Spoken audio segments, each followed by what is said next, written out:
लबनान में हिजबुल्लाह के ज़ेरे इस्तेमाल कई पेजर्स फटने से कम कम 9 अफराद शहीद और हज़ारों ज़ख्मी हुए, जिनमें ईरान के सफ़ीर भी शामिल हैं। हिजबुल्लाह का कहना है कि ये पेजर्स हिजबुल्लाह के मुतादिद अरकान के इस्तेमाल में थे और इनके फटने से इसके 2 जंगजू शहीद हुए। हिजबुल्लाह ने इसराइल पर मुजरमाना जारहत का इल्ज़ाम आयद करते हुए इंतकामी कार्रवाई का इंदिया दे दिया। लबनान के वज़ीर आज़म नजीब मुकाती ने इन धमाकों का इल्ज़ाम इसराइल पर आयद करते हुए कहा कि ये लबनान की सलामती की संगीन खिलाफ वर्जी है।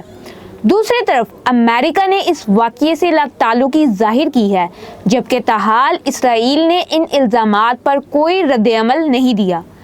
पेजर एक छोटी वायरलेस डिवाइस को कहते हैं जिसका इस्तेमाल मोबाइल फ़ोन से कबल बहुत आम था। पेजर डिवाइस के ज़रिए आप छोटे टेक्स्ट मैसेज भेज सकते हैं और वसूल भी कर सकते हैं। इनके ज़रिए अलर्ट भी भेजे जाते हैं। पेजर बज़रिया वायरलेस नेटवर्क सिग्नल भेजता है। इसे अक्सर हॉस्पिटल और सिक्योरिटी कंपनियां इस्तेमाल किया करती थीं। हिजबुल्लाह के मुताबिक मंगल की शाम करीब 3:30 बजे लबनान के मुख्तलिफ इलाकों में पेजर्स फटने से धमाके शुरू हो गए। ये गैर वाज़ेह है कि अब तक कितने पेजर्स फटे हैं। लबनान में एक सुपरमार्केट की सीसीटीवी वीडियो में देखा जा सकता है कि एक शख्स के बैग में मौजूद पेजर में धमाका हुआ। ये शख्स ज़मीन पर गिरता है और दर्द से चिल्लाता है, जबकि आसपास के लोग जान बचाने के लिए भागते हैं। लबनान के वज़ीर सेहत के मुताबिक अक्सर लोगों को चेहरे, हाथ या पेट पर चोटें आई हैं।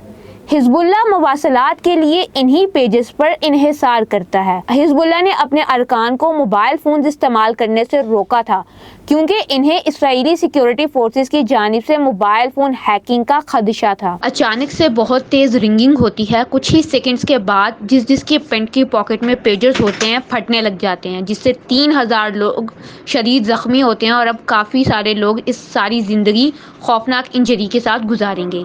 लबनानी सिक्योरिटी ज़राई के हवाले से मुतादिद रिपोर्ट्स में दावा किया गया है कि मंगल के धमाकों से 5 माह कबल हिजबुल्लाह के ऑर्डर किए गए 5000 ताइवान साख्ता पेजर्स में इसराइल की एजेंसी मोसाद ने थोड़ी मिकदार में धमाका खेज मवाद नस्ब किया था। राइटर से बात करने वाले लबनानी सिक्योरिटी ज़राई ने इल्ज़ाम लगाया कि पेजर्स इस वक्त फट गए जब इन्हें एक कोडेड मैसेज भेजा गया और इसके साथ ही धमाका खेज मवाद को चालू किया गया। मोसाद ने डिवाइस के अंदर एक बोर्ड लगाया था जिसमें धमाका खेज मवाद मौजूद था, जिसे एक कोड मौसूल हुआ।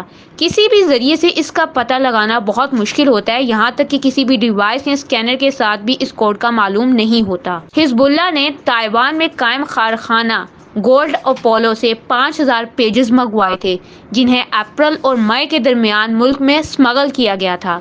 एक सिक्योरिटी ज़राए ने एक फटने वाले पेजर के मॉडल की शनाख्त AP924 वेरिएंट के तौर पर की।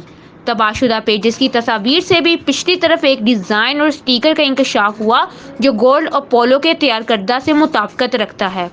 ज़राए के मुताबिक ऐसा लगता है कि प्लॉट की तैयारी में कई माह गुजर चुके। स्काई न्यूज़ अरबिया से बात करने वाले ज़राए ने इल्ज़ाम लगाया कि इसराइली जासूसी एजेंसी ने डिवाइसेस की बैटरियों में पेटन नामी इंतहाई धमाका खेज मवाद रखा था, जो कि दूर से बैटरियों का दर्जा हरारत बढ़ा कर धमाका किया गया। लबनान की एक यूनिवर्सिटी की प्रोफेसर जिनान अल खोरी कहती हैं कि ये नई शिपमेंट थी। इस नई शिपमेंट को लबनान आने की इजाज़त किसने दी और इसे हिजबुल्लाह के अरकान में क्यों तकसीम किया गया? बरतानवी फ़ौज के साबिक एहलकार और हथियारों के माहिर के मुताबिक मुमकिना तौर पर पेजर्स में 10 से 20 ग्राम फ़ौजी ग्रेड का धमाका खेज मवाद था। इनके मुताबिक धमाका खेज मवाद को एक जाली इलेक्ट्रॉनिक पुर्जे के अंदर छुपाया गया होगा। इनका ख्याल है कि इन पेजर्स को एक सिग्नल जिसे अल्फा न्यूमेरिक टेक्स्ट मैसेज कहते हैं इनका ख्याल है कि इन पेजर्स को एक सिग्नल जिसे अल्फा न्यूमेरिक टेक्स्ट मैसेज कहते हैं के जरिए फॉल किया गया, जिसके बाद इसे इस्तेमाल करने पर इनमें धमाके हुए। ये एक ऐसे वक्त में हुआ है कि जब इसराइल में हुकूमत पर अवामी दबाव बढ़ रहा है कि लबनान के साथ शुमाली सरहद को महफूज बनाया जाए। اس سے ملتے جلتے حملوں کی تاریخ موجود ہے، جیسے 1996 میں اسرائیلی سیکیورٹی ایجنسی شباک نے حماس کے لیے بم بنانے والے ایک حملہ آور کے فون میں دھماکہ خیز مواد نصب کر کے انہیں شہید کر دیا گیا تھا۔ اس سے ملتے جلتے حملوں کی تاریخ موجود ہے، جسے 1996 میں اسرائیلی سیکیورٹی ایجنسی شباک نے حماس کے لیے بم بنانے والے ایک حملہ آور کے فون میں دھماکہ خیز مواد نصب کر کے انہیں شہید کر دیا تھا۔ CIA میں مشرق وسطی کی سابق تجزیہ کار ایملی ہارڈنگ نے حالیہ واقعے کو سپلائی چین کا حملہ قرار دیا ہے۔ وہ کہتی ہیں کہ شاید حزب اللہ نے اپنے پیجز تبدیل کیے اور نئے پیجر استعمال کرنا شروع کیے، کسی مخصوص سگنل کے ذریعے انہیں ایکٹیو کیا گیا۔ سیکیورٹی ماہر دمتری الپروچ نے اس واقعے کو تاریخ کا سب سے بڑا سپلائی چین حملہ قرار دیا ہے۔